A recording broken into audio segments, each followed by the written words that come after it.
This is Tony Iommi when he was asked what makes a great guitar player. I like guitar players that you can say, oh God, I know who that is.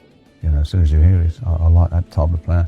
I'm not so much into the whiz kids. I mean, although they're good players, great players, but I can't distinguish one from the other. I like guitar players that you can say, oh God, I know who that is.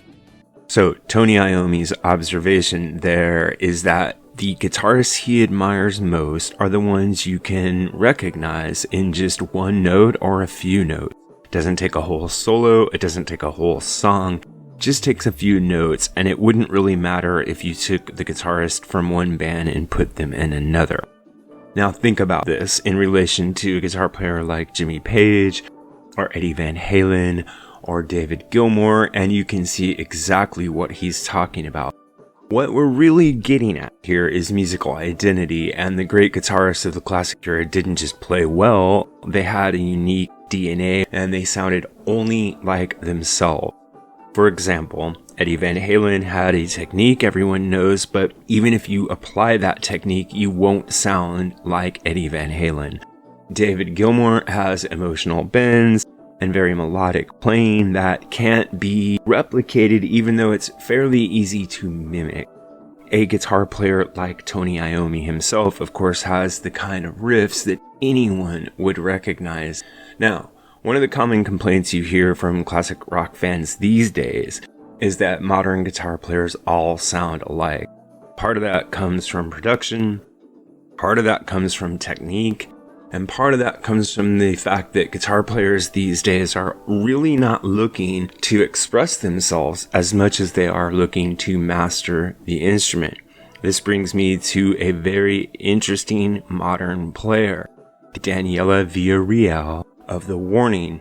Now, if you've been following newer hard rock bands over the last few years, and if you've been following this channel over the past few months, you've definitely heard of Danny. And the interesting thing about her playing is that it's built around that exact same kind of individual DNA that Tony Iommi was referring to here. When you hear a riff from Daniella, you know it's her. She is not a shredder. She does not show off her technique. But if you listen to tracks like Choke or Evolve or Dust to Dust or Sharks, you will see that she has this kind of immediate, identifiable personality. One reason that she has this personality is because she uses the riff as her center of gravity. She's not out there thinking about what scale to play. She's thinking, how do I find some phrasing or some kind of tight guitar progression that will cut through clearly enough that it will bring everyone on board at the same time. Now, I have a very interesting video that's connected to all this in the members only section called What the Warning Should Never Do. And in this video, I break down the one thing that I think could really damage the band. And if you're interested to hear my theory on this, go ahead and take a look at the video over in the members section. You can get access to that by hitting the join button right below. Now, if you just heard a few notes of Daniella playing, you would definitely recognize her. One reason is because she plays in different tunings than most guitarists. Another reason is because her playing has a few very consistent signatures. Punchy rhythmic attack, a slightly gritty but always melodic tone, and riffs that feel both modern and rooted in classic hard rock. Now, I want to be very careful here.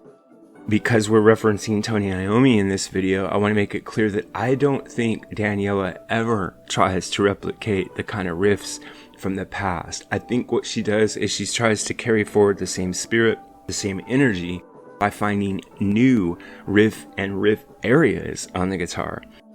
Every era of rock eventually produces guitarists whose style becomes unmistakable, but this never happens when somebody goes back to the past and tries to do what's already been done.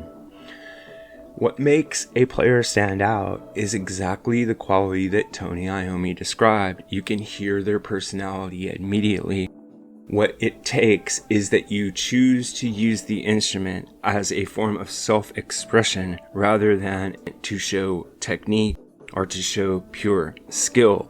When you let your personality come out of the instrument, you sound like no one else. So here's my question to you. Tony Iommi says the greatest guitarists are the ones you can recognize in just a few notes. Do you think that is still happening with modern guitar players? And if so, which modern guitarist or guitarists passes this test for you?